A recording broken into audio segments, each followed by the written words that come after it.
देश की जनता से कह रहा हूँ, बहुत हुई महंगाई की मार, कभी नहीं मोदी सरकार। बहुत हुआ नारी पर अत्याचार, नहीं चाहिए मोदी तेरी सरकार। और दूसरी चीज़, जिस तरह ये मंदा करेंगे तो अभी तो तुम्हें 9.5 साल लूटेंगे, 6 महीने तुम्हें छूटेंगे और फिर तुम्हारा बक्कल उतारेंगे। तो इस चमड़ी भी उतारेगा, ध्यान रख लेना अगर अब की बार आ गया तो। लेकिन मोदी सरकार बड़ा काम ये कर रही है, धर्म को मजबूत कर रही है, राम मंदिर बन रहा है उनकी शासनकाल में। देखिए, जिस देश में को बर्बाद आपको करना हो, किसी भी देश को अगर बर्बाद करना हो तो उस देश में धार्मिक दंगे करा दो, वो देश ऑटोमेटिक बर्बाद हो जाएगा। देश मंदिर और मस्जिद से नहीं चलता, ये हमेशा याद रखना।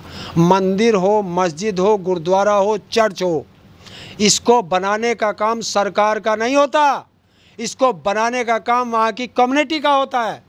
सरकार का काम देश चलाना है, कानून बनाना है, जनता को कैसे सुविधाएं दी जाएं वो काम करना है, जनता को कैसे रोजगार दिया जाए वो करना है, देश की कैसे अर्थव्यवस्था बढ़े उस पे काम करना है। ये नहीं है कि देश की संपदा को बेचकर एक आदमी को दे जाओ। मोदी सरकार घबराहट में है कि जिस तरीके से चुनाव दर चुनाव मोदी का चेहरा हारता जा रहा है। आपने देखा होगा हिमाचल का चुनाव, कर्नाटक का चुनाव, दिल्ली का चुनाव और अधिकतर बाई इलेक्शन ये हार चुके हैं। और अगर मोदी इन 5 राज्यों में भी हार गए तो मोदी का चेहरा खत्म हो जाएगा और बीजेपी के अंदर बगावत शुरू हो जाएगी। बगावत तो अभी से शुरू हो चुकी है। अरे सर, मोदी सरकार ने 200 रुपये घटा दिए हैं गैस सिलेंडर पर, महिलाएं खुश हैं। कौन सी महिलाएं खुश हैं? जो गैस सिलेंडर यूज करती हैं और जो पाइपलाइन यूज करती हैं। शहरी बहनें जो शहर के अंदर घरों में पीएनजी लगी हुई है, उन बहनों को क्या किया? वो दुश्मन है। मोदी जी वो वाला काम कर रहे हैं कि एक व्यक्ति के नंगा करते करते उसके सारे कपड़े उतार लिए गए। जब जनता ने देखा कि इसने तो इसे नंगा कर दिया, वो रोने लगा, बोला रो मत, ये पकड़ कच्छा। तो गैस के दाम बढ़ाते बढ़ाते 400 रुपये से 1100-1200 रुपये पे सिलेंडर चला गया। जनता ने हाहाकार करी तो उसे कहा कि तुम नंगे मत रहो, शर्म आएगी तो तुम एक काम करो, ये कच्छा पकड़ लो। और वो कच्छा लेके ताली पीट रहा, वाह मोदी जी ने कच्छा दिया पहनने को, ये नहीं पता तुम्हारे सारे कपड़े उतार लिए। कुछ लोग ये भी कह रहे हैं कि मोदी जी अगर 2024 में जीत गए ना तो फिर चुनाव ही नहीं होंगे देश में। इसमें कितनी सच्चाई है? ये तो पक्की है, चुनाव देश के अंदर खत्म हो जाएंगे। भारत की जनता के लिए ये आखिरी मौका है वोट डालने का। अगर इस बार देश की जनता चूक गई तो वो हमेशा के लिए अपने वोट देने के अधिकार से वंचित हो जाएगी, गुलाम हो जाएगी, देश गुलाम होगा। लेकिन मजबूत सरकार तो मिलेगी देश को। कैसे? राजा की सरकार मजबूत नहीं होती। प्रजातंत्र जब देश से खत्म हो जाएगा, देश से संविधान खत्म हो जाएगा, और जिस देश का संविधान खत्म हो जाए उस देश में कुछ बचता नहीं है, वो देश पतन की तरफ चला जाता है और जनता वहाँ गुलाम हो जाती है। जिसको मेरे पे विश्वास ना हो वो कोई भी पुरानी पिक्चर उठा करके देख ले, ब्लैक एंड वाइट, उसको पता चल जाएगा। आप उस स्थिति में चले जाएंगे और जो आपको अधिकार मिले हैं, ये आप पत्रकार हो, आप भी नहीं आओगे, आपके अधिकार भी खत्म हो जाएंगे। अभी तो आप पत्रकारिता कर रहे हो, आप फिर पत्रकारिता नहीं कर पाओगे, आप भी गुलाम होंगे।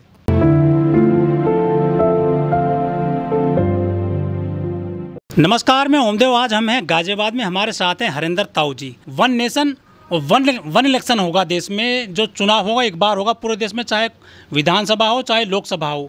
इसको लेकर क्या सोचते हैं सर आप? अभी तो देश के प्रधानमंत्री ने नहीं कहा, देश के कानून मंत्री ने नहीं कहा, देश के गृह मंत्री ने नहीं कहा, अभी तो ये लोगों की सोच है। सर, कमेटी बना दी गई है, कमेटी के अध्यक्ष हैं पूर्व राष्ट्रपति रामनाथ कोविंद जी। देखिए, रामनाथ कोविंद क्या करेंगे उसमें कमेटी में? जो व्यक्ति 5 साल देश का राष्ट्रपति रहा हो, क्या SC ST OBC के किसी भी एक मुद्दे पर वो बोले हों,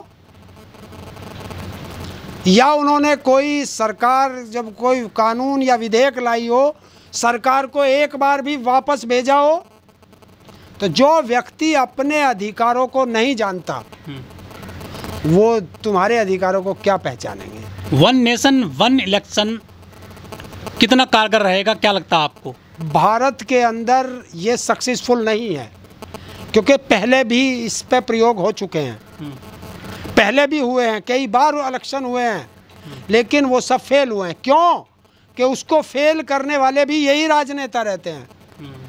ये क्या करते हैं कि ये राज्य सरकार हमारे अनुरूप नहीं चल रही, इसके विधायक तोड़ दो, इसे खरीद लो, ये सरकार तोड़ के अपनी बना लो, यहाँ राष्ट्रपति शासन लगा दो, 6 महीने बाद, साल भर बाद वहाँ फिर दोबारा चुनाव होंगे, तो रोटेशन टूट जाएगा। वन नेशन और वन इलेक्शन की जो पॉलिसी है, इस पर पहले भी चुनाव हुए हैं, 52 में, 57 में, 62 में और 67 में।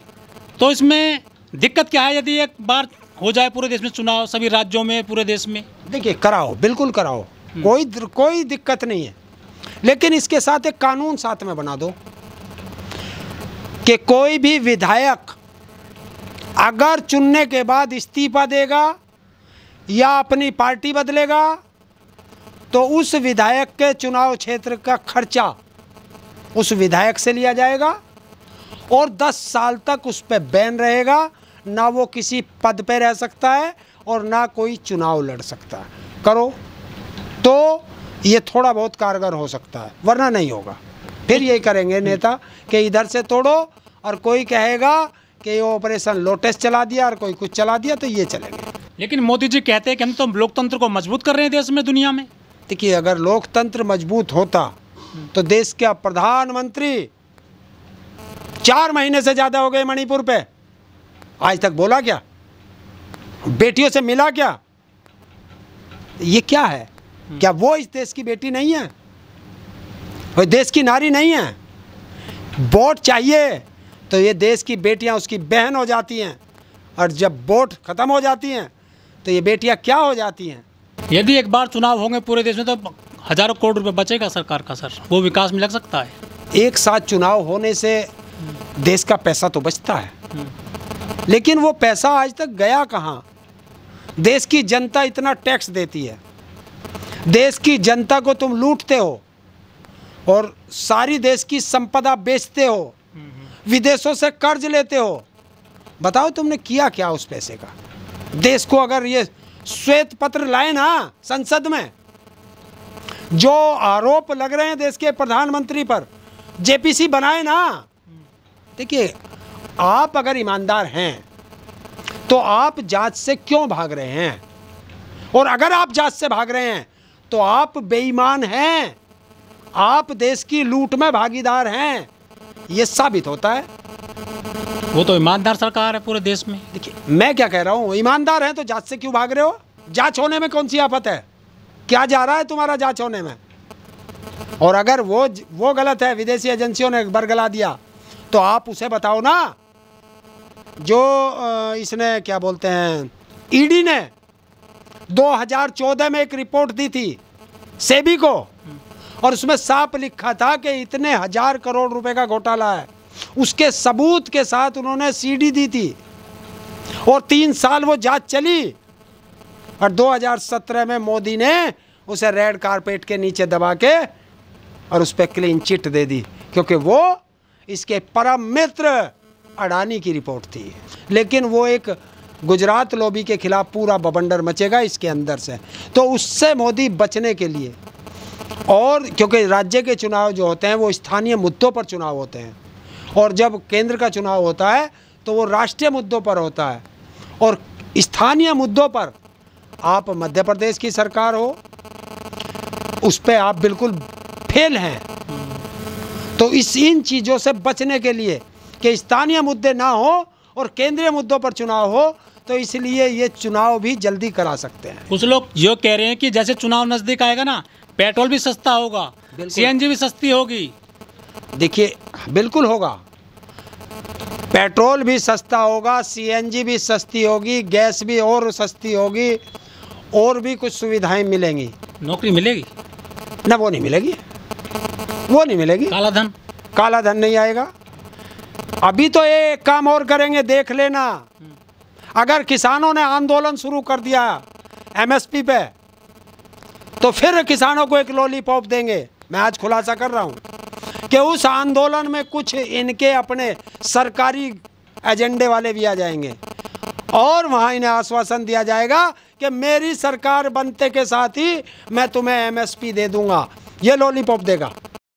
लेकिन जो आप हमेशा कोसते हैं अडानी को, अंबानी को, वो तो टॉप लेवल के जो है हमारे यहाँ जो है उद्योगपति हैं। विकास तो वो भी कर रहे हैं, देश का रोजगार दे रहे हैं लोगों को। किसको दिया रोजगार? किसको दिया? कितने कर्मचारी हैं? अडानी दुनिया के दूसरे नंबर तक गया, लगभग 35 या 38 हजार कर्मचारी हैं। और टाटा, जिनका तुम नाम नहीं लेते, वहाँ लगभग 2.5 लाख कर्मचारी हैं। तो कौन उद्योगपति देश के लिए है? आज तक 1 रुपया बताओ अडानी ने कहीं चैरिटी में देश में खर्च किया हो? देखिए, हमेशा एक चीज़ याद रखना, जो भी देश के अंदर बिजनेसमैन होगा वो अपने लिए होगा।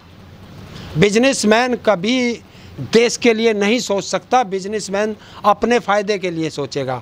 और देश के अंदर जो उद्योगपति होगा वो हमेशा देश के लिए सोचेगा। और अडानी और अंबानी ये बिजनेसमैन हैं और रतन टाटा वो उद्योगपति है। लेकिन सर, मोदी सरकार का सबसे बड़ा काम ये है आज की डेट में कि उन्होंने चांद पर भी अपनी मशीन पहुंचा दिया, चंद्रयान 3। अब वो सूर्य पे भी पहुंचाएंगे, तो उनकी वाहवाही हो रही है पूरे देश और दुनिया में। और उन्हें बड़े बड़े बैनर लगवा दिए हैं दिल्ली में, नोएडा में, गुड़गांव, फरीदाबाद में कि मोदी सरकार में बढ़िया काम हुआ है, चंद्रमा पर पहुंच गए हैं। काश होर्डिंग ना लगवा के उस पैसे को इसरो को दिया जाता और इसरो के कर्मचारियों को तनख्वाह मिल जाती, तो कम से कम अच्छा काम होता। और दूसरी चीज़ है, देखिए, ये एक रूटीन के काम है, एक दिन का काम नहीं होता। वैज्ञानिकों की खोज वर्षों वर्षों तक चलती है, सदियों तक चलती है।